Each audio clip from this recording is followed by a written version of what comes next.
Eyes, तो हम पढ़ रहे हैं neural control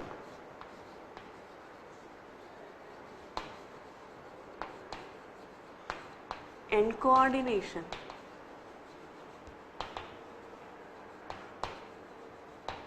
okay, so neural control and coordination में हमने पढ़ा था कि जो आइज़ होती हैं, आइज़ का स्ट्रक्चर कैसा होता है, ठीक है। तो सेंसरी ऑर्गन्स जो है हम इसमें पढ़ रहे थे, और सेंसरी ऑर्गन्स में सबसे पहले हमने जो है रिसेप्टर्स देखे थे, सेंसरी रिसेप्टर। उसके बाद सेंसरी ऑर्गन्स में हम आई का स्ट्रक्चर जो है वो देखा, उसके डिफरेंट वॉल के कंटेंट और साथ ही जो है उसके जो कंटेंट्स थे, वॉल देखी और कंटेंट्स देखे। तो लेंस भी उसमें हमने देखा था और वॉल्स जो होती हैं डिफरेंट वो हमने देखी। तो आई का स्ट्रक्चर हम पढ़ चुके हैं। अब हमें देखना है कि आई का वर्क कैसे होता है, कैसे जो आईज हैं they enable us to see all out in the environment, ठीक है। तो कैसे वो हमें इनेबल करती है कि हम बाहर के एनवायरनमेंट को देख पाए। तो आज हम देख रहे हैं द वर्किंग ऑफ आईज, ठीक है। तो पूरी मैकेनिज्म हम समझेंगे कैसे जो वर्किंग होती है आइज़ की तो कैसे होती है, ठीक है। तो जो आइज़ में जब हमने पार्ट्स देखे थे उसमें जो पार्ट्स होते हैं उनके दो काम होते हैं, ठीक है। सबसे पहला तो जो पार्ट्स होते हैं वो होते हैं फोकसिंग पार्ट्स, ठीक है, और दूसरे जो पार्ट्स होते हैं they are the receptor parts, ठीक है।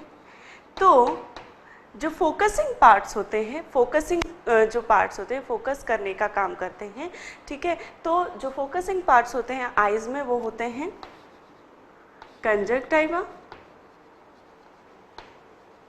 Cornea, aqueous humour, lens and vitreous humour. तो ये these all are the focusing parts of eye. उनका ये काम रहता है कि जो लाइट स्ट्राइक होती है आइज पे, ठीक है, जो लाइट ऑब्जेक्ट से आइज पे स्ट्राइक होती है उन्हें फोकस करना, ठीक है। किस पे फोकस करना? रिसेप्टर पार्ट पे, सो दैट रिसेप्टर पार्ट जो है उसकी इमेज को बना सके, ठीक है। तो सबसे पहले जो फोकसिंग पार्ट है उनका काम रहता है कि जो लाइट रेज हैं उन्हें फोकस करना। अब इसमें जो कॉर्निया रहता है, कॉर्निया जो है सबसे ज़्यादा जो कि कॉर्नियल सरफेस हमने देखी थी कि कुछ कॉन्वैक्स रहती है, ठीक है, और उसके कारण जो है ये आइस को है ये क्या करती है, लाइट को रिफ्रैक्ट करती है, ठीक है।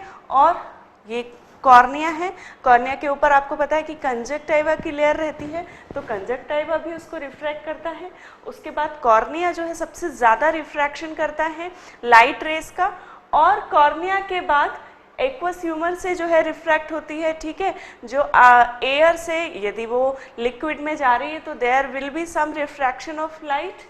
उसके बाद आते हैं लेंस। लेंस का काम रहता है एडजस्टमेंट का, ठीक है। जो उस पर रिफ्रैक्शन होके लाइट आ रही है उसको प्रॉपर एडजस्ट करना और प्रॉपर जो है उसको क्या करना, रिसेप्टर पार्ट पे ला के और स्ट्राइक करना at particular part, so that particular जो है रेटिना पे ही उसको जो फोकसिंग है वो होना चाहिए, और वो जो है वो लेंस के द्वारा होता है।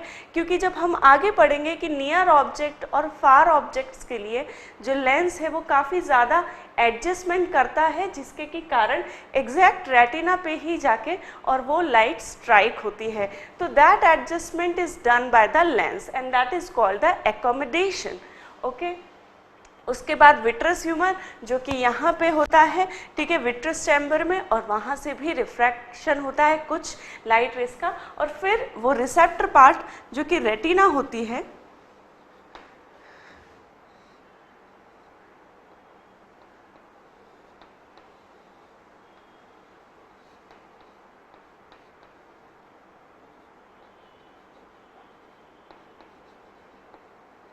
ठीक है। तो ये लेंस है, ये कंजक्टिवा है, यहाँ से लाइट जो है इस प्रकार आती है और लेंस पे जो है उसे क्या करता है, रेटिना पे जो है उसे स्ट्राइक करता है। इस प्रकार जो सेकेंड वर्किंग पार्ट है वो होता है रिसेप्टर पार्ट। रिसेप्टर पार्ट का काम ये है कि जो लाइट रेज वहाँ पे रिफ्रैक्ट हुई हैं, स्ट्राइक हुई हैं, उसे क्या करता है, वो उसकी एनर्जी को, जैसा कि हमने बताया कि रिसेप्टर्स जो होते हैं वो क्या करते हैं, सेंसरी रिसेप्टर्स, जो एनर्जी फॉर्म रहता है स्टिमुलस का, तो यहाँ पे जो स्टिमुलस है वो क्या है, लाइट है। तो रिसेप्टर क्या करते हैं कि जो स्टिमुलस का एनर्जी फॉर्म रहता है उसको इलेक्ट्रिकल एनर्जी में कन्वर्ट करते हैं और नर्व इम्पल्स प्रोड्यूस करते हैं। तो यहाँ पे भी वही होता है, रिसेप्टर पार्ट जो होता है वो रेटिना होता है, और रेटिना में जो है हमने देखा रिसेप्टर सेल की एक लाइन होती है।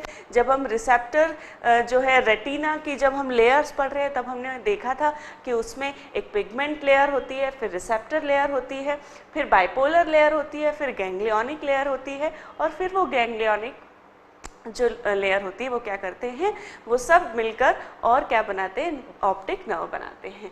ठीक है, तो रिसेप्टर पार्ट में रेटिना होता है, और रेटिना जो उस पे लाइट रेज, यहाँ पे देख रहे हैं लाइट रेज रेटिना पे पड़ रही है। ठीक है, रिसेप्टर या कहें रेटिना, तो रेटिना पे जो लाइट रेज पड़ रही है उसको क्या कर रहा है रेटिना, उस लाइट रेज की एनर्जी को कंजर्व कर रहा है, कंज्यूम करके उसे क्या कर रहा है, उसे इलेक्ट्रिकल एनर्जी में जो है कन्वर्ट कर रहा है, और एक नर्व इम्पल्स जो है वो प्रोड्यूस करते हैं। तो यहाँ पे जो रिसेप्टर सेल्स होती हैं, रोड्स एंड कॉन्स, उस एनर्जी को वो क्या करती हैं, पर्टिकुलर जो उसकी लाइट की वेवलेंथ रहती है उसके अकॉर्डिंग वो उसे क्या करती हैं, उसके अकॉर्डिंग वो नर्व इम्पल्स प्रोड्यूस करती हैं। वो नर्व इम्पल्सेस ऑप्टिक नर्व के थ्रू क्या होता है, रेटिना से क्या होता है, रेटिना में क्या होते हैं, रिसेप्टर्स क्या करते हैं, नर्व इम्पल्स प्रोड्यूस करते हैं। ये नर्व इम्पल्स किसके थ्रू, ऑप्टिक नर्व के थ्रू कहाँ जाती है, ब्रेन में जाती है, जहाँ पे कि ब्रेन में सेंटर्स होते हैं जहाँ पे जो कि हमें विजुअल सेंटर्स होते हैं जो कि हमें देखने में मदद करते हैं। और जब ये इम्पल्सेस ब्रेन में जाती हैं तो वहाँ से हमें परसेप्शन होता है इमेज का। ठीक है, इमेज का परसेप्शन होता है कि हम क्या देख रहे हैं। ठीक है, ये इतना फास्ट होता है कि जितना हमें डिटेलिंग में वो बड़ा लग रहा है उतना ही वेरी फास्ट एक्शन होती है कि जस्ट रिसेप्टर ने उस इमेज को लिया, इम्पल्स प्रोड्यूस की, ऑप्टिक नर्व ने उसे पहुंचाया। जितना कि बोलने में भी लंबा है उतना जो है उतना कि वो एक्शन में भी नहीं होता, और बहुत ही फास्ट प्रोसेसेस होती हैं कि रिसेप्टर नर्व इम्पल्स प्रोड्यूस करते हैं, ऑप्टिक नर्व उसे ब्रेन में ले जाती है, ब्रेन हमें परसेप्शन कराता है और हमें पता चलता है कि हमने क्या देखा। एक और बात कि जब ये लाइट रेज जो हैं रिफ्रैक्ट होती हैं रेटिना पे, ठीक है, तो वहाँ पे ये इन्वर्टेड इमेज बनाती हैं। ठीक है, उल्टी इमेज बनाती हैं, और ये इमेज जब ब्रेन तक ये जाती है, ये इमेज, इस इमेज की जो इम्पल्सेस ब्रेन को जाती है तो ब्रेन उसे हमें फिर जो है सीधा करके दिखाता है, अपराइट पोजीशन में हमें परसेप्शन होता है।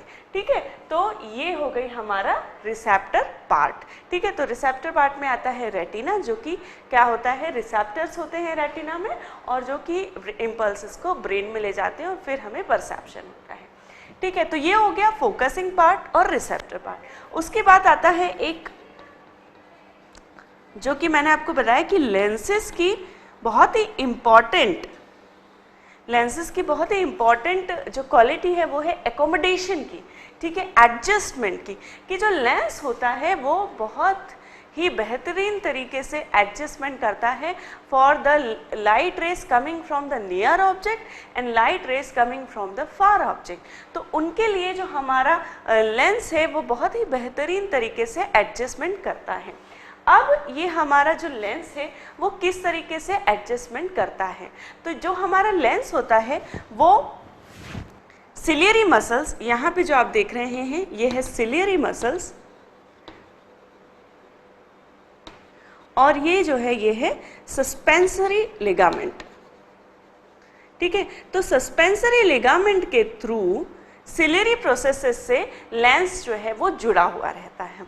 अब सिलेरी प्रोसेसेस में रहती है सिलियरी मसल, और ये सिलियरी मसल्स जो हैं ये क्या करती हैं, सिलियरी मसल्स का ही जो कंट्रीब्यूशन होता है वो लेंस को एडजस्टमेंट करने में हेल्प करता है। ठीक है, तो जब ये जो सिलियरी मसल्स होती हैं, ठीक है, ये क्या करती हैं, ये कॉन्ट्रैक्ट हो सकती हैं। ओके, और एक और मसल्स होती है यहाँ पे मेरिडोनियल मसल। ठीक है, यहाँ पे मेरिडोनियल मसल्स भी होती हैं सिलियरी प्रोसेसेस में। ठीक है, तो ये they can contract and they can relax या डायलेट।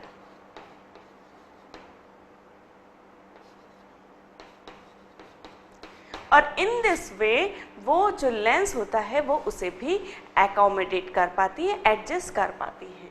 ठीक है, ठीक है, तो सिलियरी मसल्स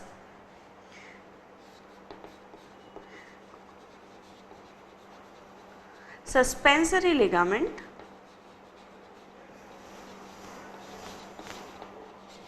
और लेंस को एक साथ जो है क्या कहते हैं, एकोमोडेटिंग apparatus।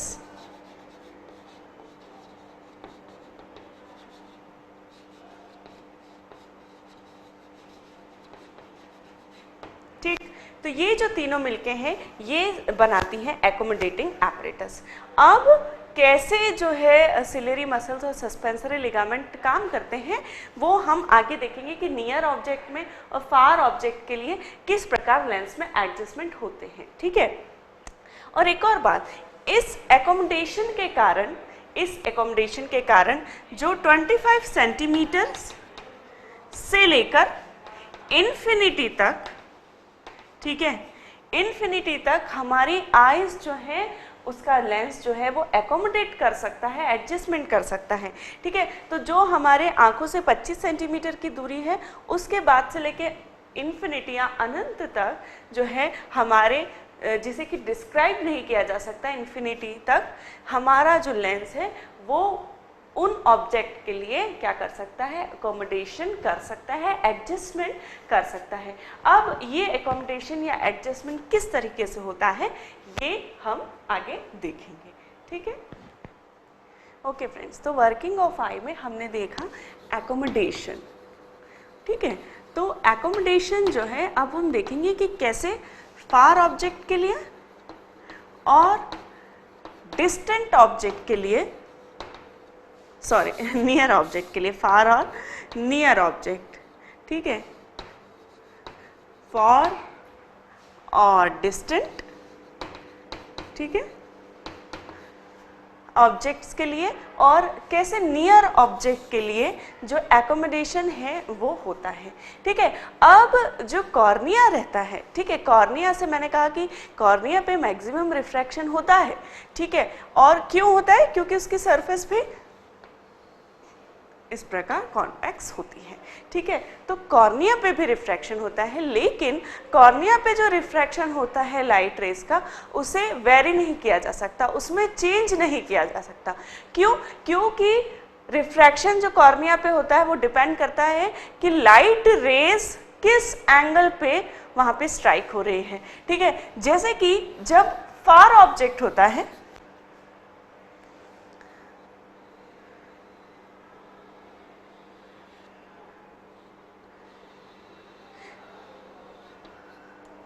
और फार ऑब्जेक्ट में जब हम देखते हैं, this is the far object, और जब किसी फार ऑब्जेक्ट को हम देखते हैं तो फार ऑब्जेक्ट से जो लाइट रेज स्ट्राइक होती हैं वो पैरेलल होती हैं। ठीक है,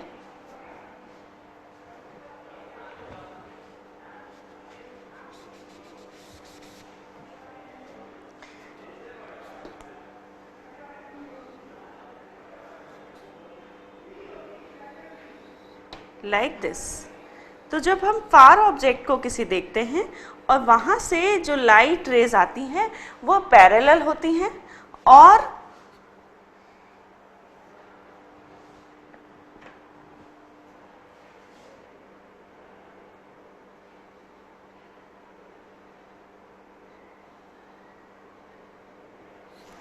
वो पैरेलल होती हैं और इसलिए उनका जो रिफ्रैक्शन होता है, ठीक है, उसको जो है बहुत ज़्यादा रिफ्रैक्ट करने की ज़रूरत नहीं होती है, ठीक। इसलिए इस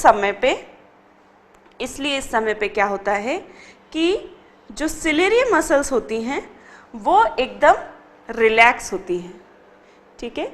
ये सिलेरी मसल्स हैं और ये है सस्पेंसरी लिगामेंट, ठीक है। तो क्या होता है कि जब फार ऑब्जेक्ट से लाइट रेज आती हैं तो वो पैरेलल होती हैं और इसलिए उनका रिफ्रैक्शन जो है वो बहुत ज़्यादा करने की ज़रूरत नहीं होती, और इसलिए उनका रिफ्रैक्शन बहुत ज़्यादा ना हो इसके लिए क्या होता है कि जो लेंस है वो लेस कॉन्वैक्स होना चाहिए, ठीक है, उसकी कॉन्वैक्सिटी कम होना चाहिए, ठीक है, क्योंकि कॉन्वैक्सिटी यदि ज़्यादा होगी तो रिफ्रैक्शन ज़्यादा होगा, और यदि रिफ्रैक्शन ज़्यादा होगा तो क्या होगा कि रेटिना के पहले ही जो हमारी लाइट रेज है वो क्रॉस करेंगे, जबकि जो एम होता है वो ये होता है कि ये पॉइंट जो है क्रॉसिंग का वो रेटिना पे ही आए, वहीं पे जो लाइट रेज है वो क्रॉस करे और फिर उसकी वजह से ही जो परसेप्शन है, रिसेप्शन है और परसेप्शन है वो हो पाता है, ठीक है। तो इन दिस केस कि जो लेंस है उसे लेस कॉन्वैक्स होना चाहिए, लेस रिफ्रैक्शन होना चाहिए, इसके लिए क्या होता है कि जो सिलेरी मसल्स होती हैं वो रिलैक्स होती हैं in case of ciliary muscles completely relaxed, और जो सस्पेंसरी लिगामेंट है वो कैसा होता है, वो एकदम टाइट होता है, स्ट्रेच्ड होता है, और उसके टाइट और स्ट्रेच्ड होने के कारण क्या होता है, जो लेंस है वो फ्लैटेंड होता है, और जब लेंस फ्लैटेंड होगा तो क्या होगा, लेस कॉन्वैक्स होगा, और लेस कॉन्वैक्स होगा तो क्या होगा, लेस रिफ्रैक्शन होगा, जो कि जरूरी है हमारे डिस्टेंट ऑब्जेक्ट के लिए, ठीक है। और इन दिस केस क्या होगा,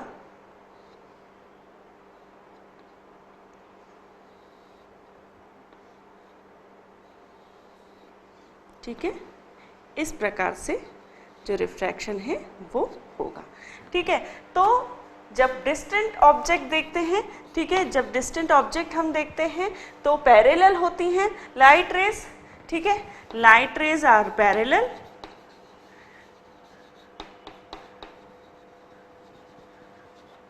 नीड्स लेस रिफ्रैक्शन, ठीक है। तो कॉर्निया पे जो रिफ्रैक्शन हो गया है उसके बाद लेंस ने जो है उसको रिफ्रैक्ट करके क्या किया, उसका रिफ्रैक्शन करके जो रेटिना है वहां पे उसे स्ट्राइक किया लाइट रेज को, और इस प्रकार in this case, in case of distant object जो लेंस होता है वो फ्लैटेंड हो जाता है, सिलेरी मसल्स रिलैक्स रहती हैं और सस्पेंसरी लिगामेंट टाइटली स्ट्रेच्ड होता है जो कि लेंस को फ्लैटेंड बनाता है। अब इन केस ऑफ नियर ऑब्जेक्ट क्या होता है,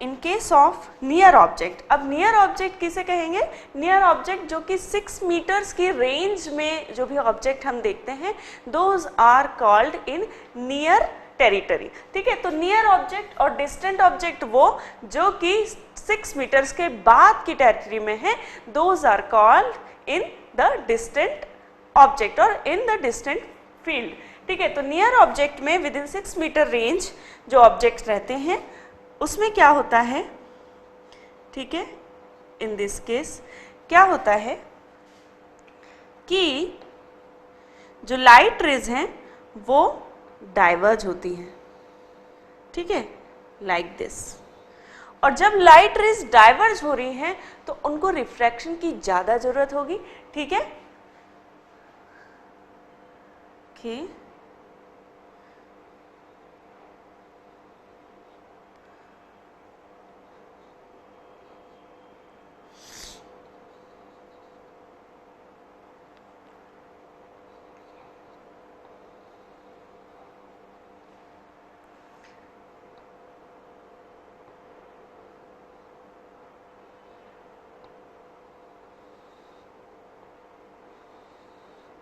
ठीक है, तो इसमें क्या हो रहा है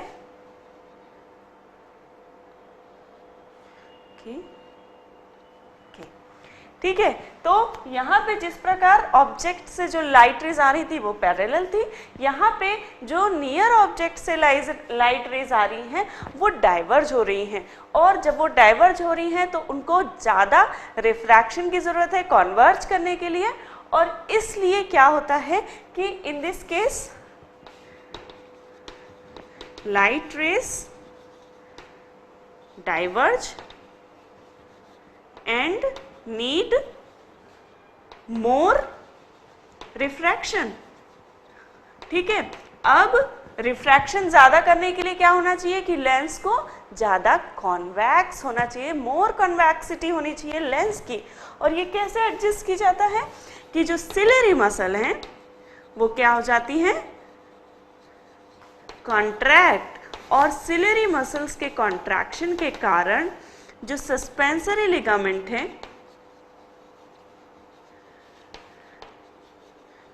वो लूज हो जाता है, और उसके लूज होने के कारण जो लेंस है वो मोर कॉन्वैक्स हो जाता है, और इंक्रीज्ड कॉन्वैक्सिटी के कारण क्या होता है, causes increased convergity of light rays। ठीक है, तो इस प्रकार in case of distant object और फार ऑब्जेक्ट हमारा लेंस, सस्पेंसरी लिगामेंट और ciliary muscles they work as a accommodating apparatus and they cause very fine adjustment at the place of lens and we can see the far and distant object clearly। ठीक है, तो ये है accommodation जो कि distant और near object के लिए लेंस के द्वारा किया जाता है। ठीक, तो ये हमने वर्किंग ऑफ आई में देखा accommodation कैसे होता है। ठीक है, तो दिस इज एक्चुअली फिलहाल हम मैकेनिज्म देख रहे हैं। ठीक है, मैकेनिज्म जो एट द पार्ट ऑफ आई होता है, आईज के पार्ट जो है किस प्रकार हेल्प करते हैं हमें देखने में, तो वर्किंग आई में अभी फिलहाल मैकेनिज्म हमने देखी है।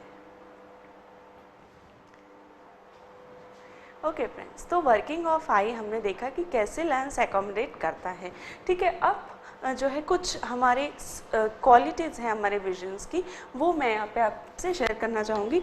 ठीक है, सबसे पहले जो है ये है बाइनोक्यूलर विजन। ठीक है, तो जो ह्यूमन होता है उसमें जो विजन होता है वो बाइनोक्यूलर होता है।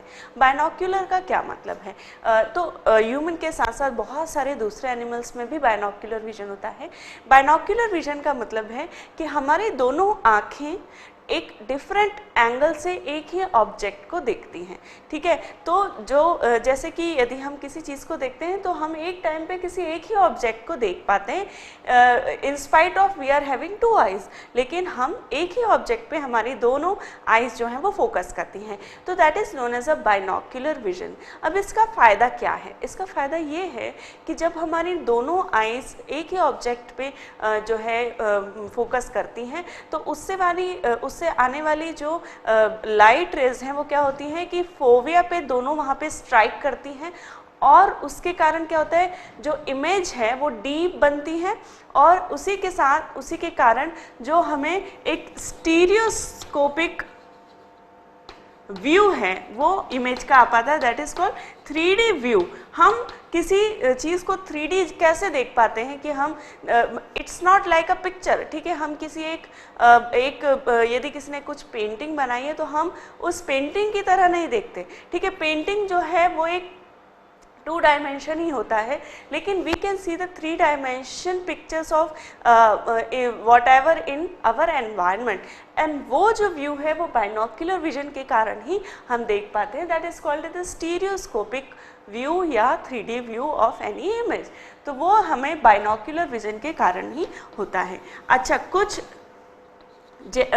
एनिमल्स जैसे कि रैबिट और बर्ड्स जो हैं उनमें मोनोक्यूलर विजन होता है, उसमें क्या होता है कि जो दोनों आईज हैं वो अलग अलग ऑब्जेक्ट को देख सकती हैं एक ही समय पर। एक जो बर्ड है वो इस तरफ भी देख सकती है और इस तरफ भी देख सकती है, तो उसकी एक आईज एक ही ऑब्जेक्ट पे फोकस करती है, इसलिए उसे मोनोक्यूलर विजन कहा जाता है। तो ये रैबिट और कुछ बर्ड्स में ऐसा होता है। ठीक है, उसके बाद जो आता है, ठीक है, बाइनोक्यूलर विजन देखिए, उसके बाद कलर विजन। ठीक है, तो जिस प्रकार हम सारे ऑब्जेक्ट्स के कलर देख सकते हैं, ठीक है, वो सभी एनिमल्स नहीं कर सकते। ठीक है, तो मंकी, ह्यूमन, मंकी, एप्स, ठीक है, फिशेस, एम्फीबियंस, रेप्टाइल्स, ठीक है, इनमें जो कलर विजन होता है वो बहुत स्ट्रांग होता है, कलर का सेंस, और they can all see the colour vision. वो सारे ही जो मैंने यहाँ पे बताया, they all can see the colours in the environment. ठीक है, कलर विजन्स होती हैं, हम भी जो है कलर्स को पहचान सकते हैं। कुछ मैमल्स जो होते हैं जैसे कि domestic animals and nocturnal animals, और साथ ही शार्क, ठीक है, कैट्स जो कि एक डोमेस्टिक एनिमल है, इनमें जो है लेस कलर विजन होता है। ठीक है, इतना स्ट्रॉन्ग कलर विजन नहीं होता। ठीक है, और इसके अलावा कुछ जो एनिमल्स हैं जैसे कि शार्क,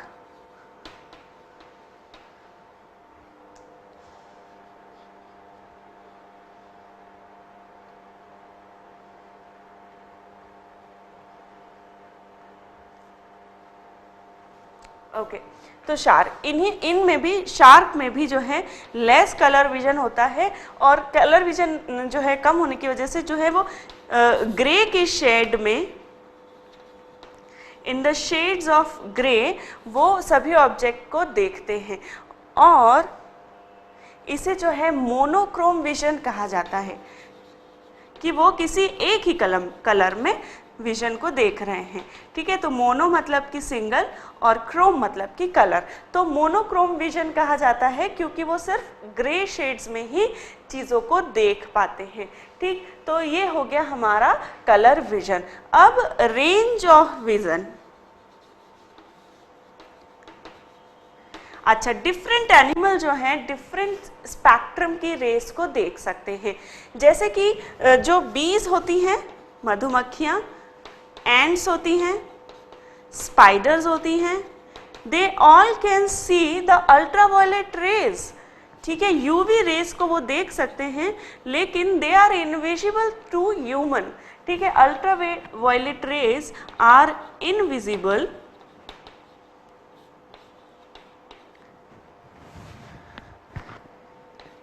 टू ह्यूमन। ठीक है, तो ये जो हो गया रेंज ऑफ विजन है कि एक स्पेक्ट्रम में, कलर स्पेक्ट्रम में जो है, कलर स्पेक्ट्रम में देखिए रेज जो होती हैं, अल्ट्रावायलेट रेज, वो डिफरेंट स्पेक्ट्रम्स में होती हैं। तो सभी जो एनिमल्स होते हैं वो डिफरेंट स्पेक्ट्रम की रेज को जो है देखने में एबल होते हैं, जैसे कि बीज, एंड्स और spider, they can visualise the UV rays but human can not. ठीक है, तो ये हो गया हमारा डिफरेंट जो स्पेशलिटी है वो हम देख रहे हैं विजन्स की।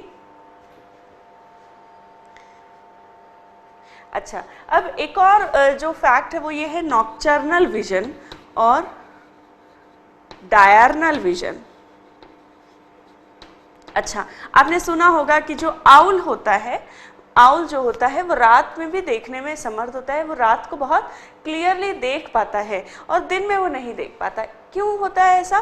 क्योंकि जो आउल होता है, अच्छा, ये जो नॉक्चर्नल विजन है, डिम लाइट या अंधेरे में देखने का जो काम है, ये हमारी रोड्स जो होती हैं, रिसेप्टर सेल में हमने देखा था रोड्स एंड कोन्स होती हैं। अभी इसके बाद हम फोटो रिसेप्टर ही पढ़ने वाले हैं, उसमें हम देखेंगे कि रोड्स एंड कोन सेल का क्या काम रहता है। तो उसमें जो रोड्स सेल होती हैं वो क्या करती हैं, वो हमें अंधेरे में देखने में सहायक होती हैं, जबकि कोन सेल्स जो होती हैं डे लाइट और कलर विजन में हेल्प करती हैं। तो जो रोड सेल्स होती हैं वो आउल में रोड सेल्स ही ज़्यादा होती हैं और कोन सेल्स नहीं होती। इसके कारण वो नॉक्टर्नल विजन उसमें होता है और डायर्नल विजन नहीं होता। जबकि ह्यूमन में रोड्स एंड कॉन्स इक्वल ही होती हैं और इसके कारण हम अंधेरे में या डिम लाइट में और ब्राइट लाइट दोनों में ही देखने में एबल होते हैं। ठीक है, ओके।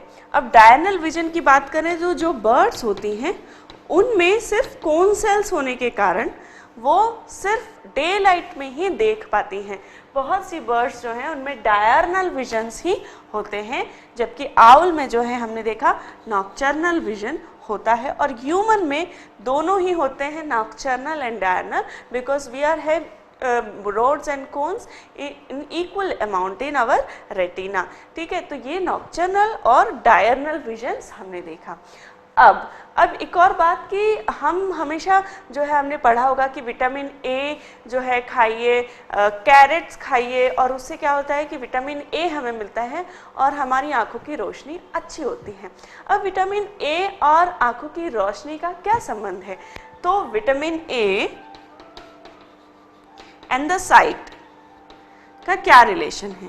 तो विटामिन ए और साइट का ये रिलेशन है कि जो विटामिन ए होता है वो एक रेटिनल पिगमेंट के रूप में जो हमारी रिसेप्टर सेल्स होती हैं उसमें होता है, और